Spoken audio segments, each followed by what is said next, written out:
नमस्कार। सरोवर नगरी नैनीताल के माँ नैनो देवी प्रांगण से मैं तारा जोशी। नित्य में हम आज चर्चा करेंगे मनुष्य के पाप और पुण्य के विषय में। मानव जीवन ही एक ऐसा जीवन है जिसमें पाप और पुण्य का निर्धारण होता है। मानव ही एक ऐसा प्राणी है जो स्वविवेक के आधार पर उचित अनुचित का निर्धारण कर सकता है। किसी भी कर्म के उचित या अनुचित होने के निर्धारण उस स्थिति के आधार पर होता है जिसमें वह किया जाता है। जैसे समाज में हमेशा से ही पाप पुण्य पर तर्क वितर्क चला आ रहा है। अक्सर लोग पाप पुण्य के इर्द गिर्द ही अपने कर्मों को रखते हैं। लोक मान्यता है कि कर्मों के अनुरूप ही हमारे पाप पुण्य का निर्धारण होता है, किंतु ऐसा नहीं है।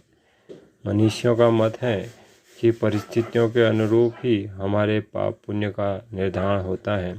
स्वामी राम तीर्थ कहते हैं कि यदि मैं कर्म अपने आप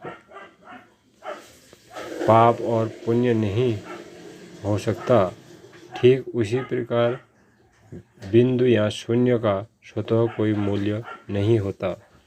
सभी धर्म और नीति के शास्त्रों में असत्य बोलना पाप की श्रेणी में माना जाता है, लेकिन किसी भी प्राण रक्षा या लोक हितार्थ के लिए बोला गया असत्य होकर भी पुण्य की श्रेणी में आता है।